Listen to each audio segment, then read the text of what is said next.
Isang mapagpalang araw sa inyong mga ka-viewers. Pagpapa-makeover kay Dara ay naganap na.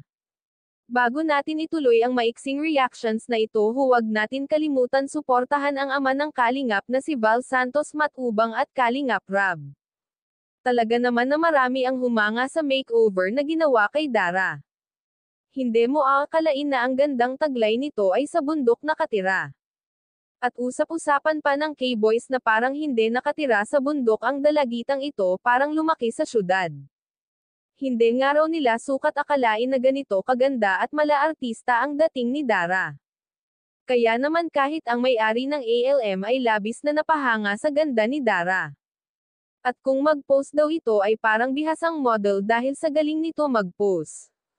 Pati si Edo ay napahanga sa ganda ni Dara. Kahit si Kalingap Rab ay hindi makapaniwala na si Dara na ang nasa kanyang harapan. Kaya naman itong si Dara ay pwede na talaga mag-artista or model. Dahil kung mapansin nga natin sa edad niyang 15 ay matangkad na ito, kaya pwedeng-pwede talaga siyang maging model. At nang tanungin si Dara ni Kalingap Rab kung ano ang kanyang masasabi sa makeover niya.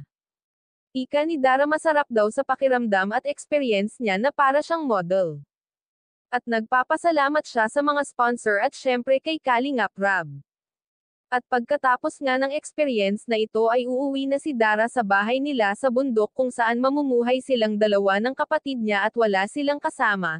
Nakakalungkot nga lang isipin ang nangyari sa kanila noong nakaraan araw.